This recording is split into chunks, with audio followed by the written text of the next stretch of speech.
বিএনপির সাথে কোনো কোনো ক্ষেত্রে একমত। তারা বলতেছে বিএনপির সাথে তারা গণতন্ত্র পুনরুদ্ধারের আন্দোলন করবে, তারা বিএনপির আওয়ামী লীগকে নিষিদ্ধ করার পক্ষে না। মির্জা ফখরুলও বলছেন রাজনৈতিক দলকে নিষিদ্ধ করার আমরা কারা? আপনারে তো নিষিদ্ধ করতে কয় নাই, আপনি কইরেন না, অন্যদেরকে করতে বাধা দিচ্ছেন মানে আপনারা আওয়ামী লীগের পক্ষে, ঠিক কিনা? আবার জাতীয় পার্টিও নিষিদ্ধ করার দাবি নাকি চক্রান্ত। তবে উনি কখন কি বলতেছেন সেটা কোনো হিসাব থাকে না। তাই উনি একটা কথা বললে তারপরেই উনার কথা, নিজের কথাকে উনি কন্ট্রাডিক্ট করতেছেন। উনি বলতেছেন রাজনৈতিক দলকে নিষিদ্ধ করার আমরা কারা, তাই না? আবারও দেখেন এই নিউজে কইতেছে রাজনৈতিক দলকে নিষিদ্ধ করার আমরা কারা, জনগণ সিদ্ধান্ত নেবে। মানে এই বিষয়ে ওনারা কথা বলার কেউ না, তাই না? এই ব্যাপারে ওনাদের কোনো মত নাই, তাই তো? আবার দেখেন কি বলতেছেন, রাজনৈতিক দল নিষিদ্ধ চায় না বিএনপি। এখানে কিন্তু জনগণ নাই, জনগণ বাদ চলে গেছে, ওটা বিএনপি দিয়ে প্রতিস্থাপিত হয়েছে। তার মানে বিএনপি রাজনৈতিক দল নিষিদ্ধ চায় না, একবার জনগণের কাঁধে চাপাই দিল। আমরা কারা নিষিদ্ধ করার, এটা জনগণ করবে। আবার তার নিজের দল বলতেছে আমরা নিষিদ্ধ চাই না, জনগণ নাই। তার মানে আপনি তো নিষিদ্ধ চান না, তাই না? মানে আপনার শক্ত মত আছে, সেটা আওয়ামী লীগের পক্ষে, তো স্বীকার করতে হবে। শুধু তাই না, ছাত্র দল হয়ে উঠছে ছাত্রলীগের পুনর্বাসন কেন্দ্র। দেখেন ছাত্রলীগের চিহ্নিত গুন্ডারা ছাত্রদল হয়ে মিছিল করতেছে। হ্যাঁ ভাই, আপনাদের লজ্জা লাগে না? আরো আছে বিএনপির মাহমুদউদ্দিন খোকন, সিনিয়র নেতা গলে, আইনজীবী নেতা, সুব্রত চৌধুরী, কামাল হোসেন, তারপরে সৈয়দ আনোয়ার হোসেন, যে ইতিহাস বিকৃতিকারী এবং আওয়ামী লীগের ১ নাম্বার লেসপেন্সার, লুকাইছিল কলে, আবার সরব হচ্ছে। এখন বলতেছে অনির্বাচিত সরকার সংবিধান সংশোধন করতে পারে না। অনির্বাচিত সরকার কোন সংস্কার করতে পারে না। মাহমুদউদ্দিন খোকনও কি কয় শুনেন। যে সরকার আসে তাদের সুবিধা মতো প্রয়োজনে তার সংবিধান সংশোধন করে কেন? যে পবিত্র দলিল, যে পারে না, সেজন্য আমরা এটা ছুঁড়ে ফেলে নতুন সংবিধান রচনা করতে চাইছিলাম। আপনারা বুড়া খ্যাটাসগুলো বাধা দিলেন কেন? বালের একটা সংবিধান বানাইছেন, তাও টুকলি ভাই কইরা, তাই নিয়ে ভাবেই আম্বিয়া হাসিনার ছবি মাটিতে ফেলায় মুতে দিছিল না ছাত্ররা, ঘিরা ধইরা, দেখেছেন না? ওই সংবিধান মাটির ফেলায় মুতে দেওয়া হবে বেশি সংবিধান চুদাইলে। যেটি সংবিধান নিয়ে মিটিং চুদাবে বুড়া খাটাসগুলা, সেটি যা ধরবেন সবাইকে। এইগুলা না থামাইলে চলতেছে না। আবার কেমন ফাজলামি দেখেন, কয়ে রাখি, জামাতের আমির কইছিল যে আমাদের সংবিধান রচিত হয়েছিল ভারতের মাটিতে। এটা প্রতিবাদ করেছে কে? সংবিধান প্রণয়ন কমিটির পরিবার সদস্যরা। বুঝেছেন? কোন রাজনৈতিক দল না, কোন গ্রুপ না, যারা সংবিধান লিখিছে, টুকলি ভাই করেছে, তার পরিবারের সদস্যরা। হ্যাঁ বুঝছে, কোটা, পরিবার কোটা। এই সংবিধান কি পারিবারিক সম্পত্তি নাকি রে বালছিন? ফাজলামি এগুলা। হাসিনা যেমন বাংলাদেশকে পারিবারিক সম্পত্তি বানাইছিল, এরাও সংবিধানকে পারিবারিক সম্পত্তি বানাইছে। তো এই পারিবারিক সম্পত্তিকে কেন দেশের জনগণকে টেনতে হবে? যাই হোক, ফিরে আসি আওয়ামী রাজনীতির পুনর্বাসন প্রসঙ্গে। কেন বিএনপি আওয়ামী রাজনীতির অবসান বা নিষিদ্ধ চায় না, এমনকি চায় পারলে তাদেরকে পুনর্বাসন করে? এইখানে বিএনপির রাজনীতিটা কি? রাজনীতির একটা গুরুত্বপূর্ণ অংশ হইতেছে শত্রু চিহ্নিত করা। আপনারা দেখবেন অনেকে আমার সম্পর্কে অনেক কিছু বলে, আমি তাদের কিছুই বলি না। তার মানে আমি তাদেরকে শত্রুর মর্যাদা দেই না। আবার কেউ কিছু না বললেও আমি তাদের শত্রু বানাই দিই, তাই না? হ্যাঁ, আমার হয়তো কিছুই বলে নাই সে, বা সে আমার সাথে শত্রুতামূলক আচরণও করে নাই। ধরেন আমি প্রফেসর ইউনূসের প্রেস সচিব শফিকুল আলম রে গণশত্রু বলছি, তাই না? হ্যাঁ, গণশত্রু একটা সিল মেরে দেন। হ্যাঁ, দেন না, মেরে দেন। না না না কইরেন না, মেরে দেন, দেন দেন দেন দেন না, মেরে দেন, না কইরেন না। হ্যাঁ হয়েছে। যাই হোক, সেগুলো আমাকে কিছু কয় নাই, আমাকে সম্মান করিয়া কথা কয়। কিন্তু আমি তারে বলছি, কারণ সে আমার চিহ্নিত শত্রু। প্রথম আলোর পক্ষে দাঁড়াইছে। প্রথম আলো কিন্তু আমার পিছে আঙুল দেয় নাই কলে। আমার ব্যক্তিগতভাবে আমার কোনো সমস্যা নাই, কিন্তু প্রথম আলোর ডেইলি স্টারে আমি রাজনৈতিক শত্রু ঘোষণা করছি। এটাই রাজনীতি। রাজনীতিতে শত্রু লাগে, আপনার শত্রু চিহ্নিত করতে হবে, বলে দিতে হবে আমার শত্রু, আমি এর বিরুদ্ধে লড়াই করতেছি। সেই শত্রু চিহ্নিত করাটাই রাজনীতি। কমিউনিস্টদের শত্রু পুঁজিপতি, তাই না? আওয়ামী লীগের শত্রু জামাত বিএনপি, বিজেপির শত্রু মুসলমান, ইন্ডিয়ার শত্রু পাকিস্তান, বাঙ্গু সুশীলদের শত্রু নাকি? ঠিক ধরেছেন, আর কি, বুঝছাও? তো এখন যেমন আওয়ামী লীগ চাইতেছে শত্রু হিসাবে বিএনপি যেন তাদেরকে সিলেক্ট করে, তাদেরকে পছন্দ করে, এবং বিএনপিও সেটাতে সাই দিতেছে মনে হইতেছে। এমনকি হাসিনার হাতে বিএনপির হাজারো শহীদ, তার রক্তকেও বিএনপি আমলে নিতেছে না। এটার মাঝে যা কি, কেন বিএনপি এটা করতেছে? এটা বুঝতে হলে বাংলাদেশের রাজনীতির ন্যারেটিভ দিয়ে বুঝতে পারবেন না। এইটা বুঝতে হলে কালচারাল, ক্লাস, ইডিওলজি এগুলো দিয়ে বুঝতে হবে। কমিউনিস্টরা এটা ভালো বুঝে আর কি, কমিউনিস্টরা বলে শ্রেণীর রাজনীতি আসলে আমরা বুঝেনি। কমিউনিস্টদের আইডিওলজির জন্য, কমিউনিস্টদের ভোকাবুলারির জন্য, ওদের বাক্য জন্য এটা ফেলাই দিয়ে না, বোঝার জন্য কাজে লাগে কিন্তু ওদের অ্যানালাইসিসের পদ্ধতি। আওয়ামী লীগ আর বিএনপির মধ্যে তফাৎ কি আছে? কোনো তফাৎ, খুব বড় কোনো তফাৎ আছে? না, নাই। মোটা দাগে বিএনপি আর আওয়ামী লীগ একই ক্লাস, একই ধরনের লোক করে। মানে যে আজকে আওয়ামী লীগ করেছিল সে যদি কালকে যে বিএনপি করে খুব বেশি অসুবিধা হবে না, কলে অ্যাটলিস্ট লিডারেরা একই ক্লাস। সেজন্য দেখেছেন তো ছাত্রলীগ ছাত্রদলের মধ্যে ঢুকে গেছে, এমনকি ছাত্রলীগ ছাত্র ইউনিয়নের মধ্যে ঢুকে গেছে।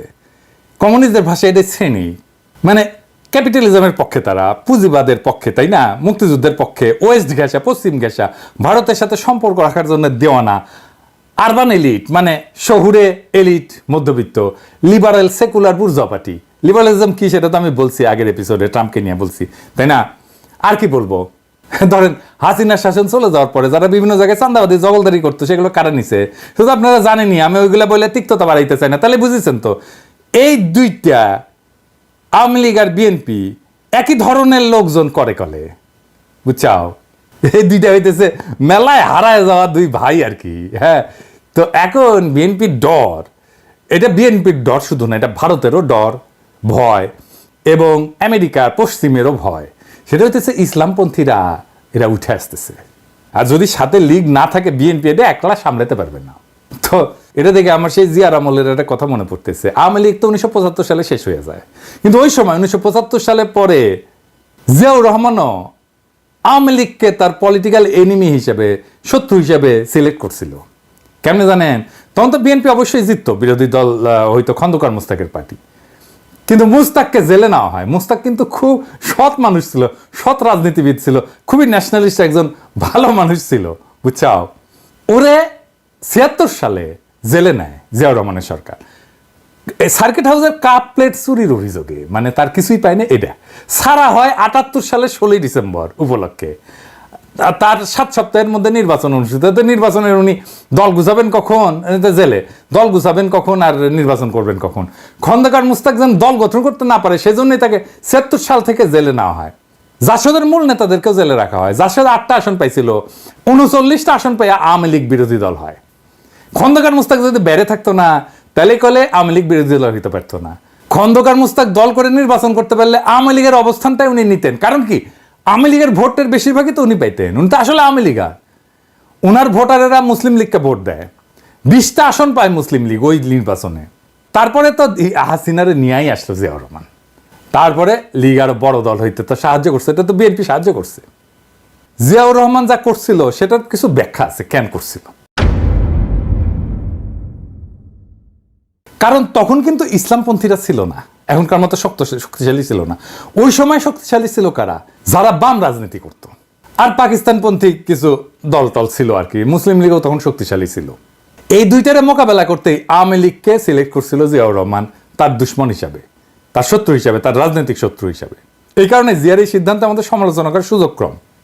কারণ বাকশাল উৎখাতের পরে বড় লিবারাল ডেমোক্রেটিক পলিটিক্যাল পার্টি তো ছিল না, বিএনপি মাত্র পয়দা হয়েছে। আর লীগের খারাপরা তো মরছে, পলাইছে, তাই না? আর জিয়া কেমনে বুঝবে যে হাসিনা তার বাপের চাইতেও খারাপ হবে, তাই না? তো বুঝতে পারে নাই। সেই জামানায় জিয়া রহমান যে চিন্তা করছিল, যে পলিসি নিয়েছিল, সেইটা আজকার বিএনপির চিন্তারে হালাল করতে পারে না। কারণ এখনকার পলিটিক্যাল সিচুয়েশন এমন যে আওয়ামী লীগের পলিটিক্যাল জমিন দখল নিতে ছাত্ররা আছে তো। আর ইসলামপন্থীদের ব্যাপারে বিএনপি যে হিসাব করে, ওয়েস্ট যে হিসাব করে, এমনকি ইন্ডিয়া যে হিসাব করে, সেই হিসাবটা ভুল। কেন ভুল এটা একটু বুঝায় কই। আমি জামাত নিয়ে কথা বলি। জামাত তো সবচেয়ে সংগঠিত ইসলামপন্থী দল, তাই না? ভোট টোট আছে, ভোট করছে। জামাত একটা লিবারেল বুর্জোয়া ডেমোক্রেটিক দল। ভোটে জিতে তারা ক্ষমতায় যেতে চায়, তাদের কোনো বৈপ্লবিক কর্মসূচি নাই গেলে। এইখানে জামাতের রাজনীতির যে মেইন কন্ট্রিবিউশন সেটা কি, মাহমুদুদ্দিন সাহেবের ক্রুশিয়াল কন্ট্রিবিউশন কি, সেটা বুঝলে জামাতের রাজনীতি যে আসলে লিবারেল বুর্জোয়া রাজনীতি এটা বুঝতে পারবেন। জামাতের রাজনীতিটা আসলে কি, জামাত হয়তো অন্যভাবে ব্যাখ্যা করবে, এটা আমি আমার ব্যাখ্যা দিতেছি।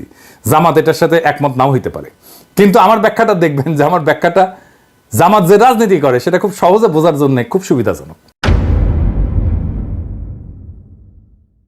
মওদুদী সাহেব যেটা বলছিলেন সেটা এরকম যে লিবারাল ডেমোক্রেসি এটা ঠিক আছে ভালোই, কিন্তু এটা কাজ করে না, ফাংশন করে না। কেন কাজ করে না? ওনার তত্ত্ব হচ্ছে যারা এই শাসনটা চালায় তারা অসৎ। যেখানে সৎ লিবারাল ডেমোক্রেটরা আছে, যেখানে দুর্নীতি কম, সেখানে লিবারাল ডেমোক্রেসি কিন্তু ভালো ফাংশন করে।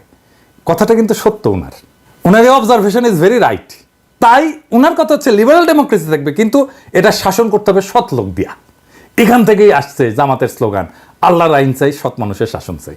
তার মানে লিবারাল ডেমোক্রেসি চাই, কিন্তু এটা হইতে হবে সৎ মানুষ দিয়া পরিচালিত। ওই সৎ লোক তৈরির কারখানা হইতেছে জামাত শিবির, বুঝছাও? ওরা কিন্তু এই যে সততার স্কুলিংটা ভালো করে করে, আপনাদের স্বীকার করতে হবে, আপনারা ওরা পছন্দ করেন বা না করেন। সততায় অনেক উঁচু মানের নেতা কর্মী তারা তৈরি করতে পারছে, হয়তো সবাই না, কিন্তু উল্লেখযোগ্য মাত্রায় তুলনামূলক সৎ মানুষ আপনি জামাইতে পাবেন। আপনি দেখবেন অনায়াসে তাদের সাথে টাকা পয়সা নিয়ে ডিল করতে পারবেন, কোনো সমস্যা হবে না, কখনো হবে না এরা। তাই পলিটিক্যাল এনিমি বাঁচার ক্ষেত্রে বিএনপির আশঙ্কাটা ফালতু। আওয়ামী লীগের চাইতে বেটার আওয়ামী লীগ দেশের পলিটিক্যাল সিনারিওতে হাজির আছে। বিএনপির উচিত হবে জামাত এবং ছাত্ররা যেন মেল পলিটিক্যাল শত্রু হয় তাদের, এমনটা যেন তারা ভাবতে পারে, তারাই যেন বিরোধী দল তৈরি করতে পারে। আমি বিএনপির শীর্ষ নেতাদের বলছি যে আপনারা শুধু আগামী সরকারই গঠন করবেন না, আপনারাই নির্ধারণ করতে হবে আপনারই যে আগামীর বিরোধী দল কে হবে। আপনার বিরোধী দল করতে হবে জামাত এবং ছাত্রদেরকে। তাই জিয়াউর রহমান যেভাবে তার পলিটিক্যাল শত্রু দুশ্মন সিলেক্ট করছিলেন, ওইটারে কপি করলে এখন ভুল হবে। আপনার জিয়াউর রহমানের ভিশন এবং শাসনকে অনুসরণ করেন। পলিটিক্যাল দুশ্মন উনি কারে সিলেক্ট করছিলেন সেটারই যদি কপি করতে যান তাহলে আমসালা দুইটাই যাবে। এবার আসেন দেখি ছাত্রদের নিয়ে বিএনপি রীতিমতো তো যুদ্ধে নামছে। ছোটখাটো নেতারা কইলে কথা আছিল, কিন্তু বড় নেতারা কথা কইতেছে। এই যে কথা কইতেছে এটা কিন্তু বিরোধী দল বানানোর কেচ্ছা না, এটা বড় কিছু। সেটা কি আমরা পরে দেখবো, তার আগে আমরা দেখে নেই মির্জা আব্বাস কি বলছে।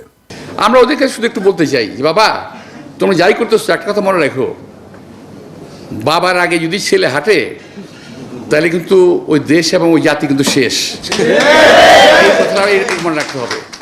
বাবাকে আগে হাঁটতে দাও, পরে তোমরা হাঁটো। বাবার কাছ থেকে শেখো কিভাবে হাঁটতে হয়, কোন রাস্তায় যেতে হয়, কিভাবে কথা বলতে হয়, শিখে নাও। বলে ফেললেন সংবিধান সংশোধন করে যাবে। আপনারা সংবিধান সংশোধনের জন্য সাজেশন দিতে পারেন, সংবিধান সংশোধন করার জন্য আপনারা কি? উনি বলতেছেন ছাত্ররা বাপদের চাইতে সামনে আগায় গেলে নাকি দেশ ধ্বংস হয়ে যাবে। এটা কেন বললেন সেটা আমাদের বুঝে দেখা দরকার আছে। আসেন সেটা একটু বুঝে দেখি। প্রথমত আমি ওনার প্রতি শ্রদ্ধা রেখেই বলতেছি, বিনয়ের সাথে। মির্জা ভাইকে আমি খুবই পছন্দ করি। উনি আমার সাথে নানা সময় কথাবার্তা বলেন এবং ওনার সাথে আমার যোগাযোগও আছে। কিন্তু এটা আমি বলতে বাধ্য হইতেছি যে সমাজ সভ্যতা সম্পর্কে আপনার এই বক্তব্য এটাই বুঝাইবে যে সমাজ সভ্যতা এগুলো অগ্রসর হওয়া সম্পর্কে আপনার আন্ডারস্ট্যান্ডিং খুব দুর্বল। সন্তানকে তো বাপের চাইতে আগায় থাকতে হবেই। বাপের চাইতে সন্তান স্মার্ট, অগ্রসর, মেধাবী, কর্মঠ না হইলে সমাজ সভ্যতা আগাই বেঁকে পাবে কেমনে? আব্বাস ভাই আপনারে কই, দুনিয়াতে দুইটা পরাজয় গৌরবের, একটা ছাত্রের কাছে পরাজয় আর একটা সন্তানের কাছে পরাজয়। আপনার পোলা যদি আপনারা পরাজিত করে ফেলেন, এর চেয়ে বড় গৌরব তো পিতা হিসেবে আর কিছু হইতে পারে না রে ভাই। আপনি তো নিজে বলছিলেন 28 অক্টোবর মৃত্যু ভয়ে দাঁড়াইতে পারেন নাই, বলেন নাই, অন্যরকম হইতো সিনারিও। কিন্তু আজ যারা মৃত্যু ভয় উপেক্ষা করে একটা বিজয় ছিনে আনলো, তাদের সাথে আপনি লড়াই করতেছেন, এদিকে আপনার মানায়? এটা এই লড়াইয়ে তো আপনি জিততে পারবেন না। আপনি কোনোদিন তরুণদের সাথে জিততে পারবেন না, এটা মাথায় রেখেন। আপনি যত সিনিয়র হন, যত অভিজ্ঞ হন, আপনি তরুণদের সাথে জিততে পারবেন না। ছাত্রদের সাথে হেড অন কলিশনে যান না, এটা অনর্থক। কিন্তু কথা হইতেছে উনি কেন ছাত্রদের নিয়ে এরকম কথা বললেন? ছাত্র জনতা তাদের সর্বোচ্চ শক্তি, সাহস এবং বিপ্লবীপনা দিয়া জুলুমের প্রতিরোধ করছে এবং হাসিনার মতো একটা দানবরে উৎখাত করছে, ফ্যাসিবাদী দানবরে। এমনকি এই যে আইন ব্যবস্থা তৈরি করছিল সেটাকে উৎখাত করছে। পুলিশ মারা গেছে, প্রতিরোধ যুদ্ধে নিহত হয়েছে, অনেক পুলিশ মারা গেছে। জনগণ দেখাই দিছে যে সার্বভৌমত্ব, জনগণের ক্ষমতা, এটা সংবিধানে থাকে না, গণভবনে থাকে না, জাতীয় সংসদে থাকে না, কোথাও লেখা থাকে না। এমনকি মির্জা আব্বাসের বলা ওই যে কথাটা আছে না যে সংবিধান কি এটা রাফখাতা, এটা মুছে ফেলবো, আসলেই রাফখাতা সংবিধান।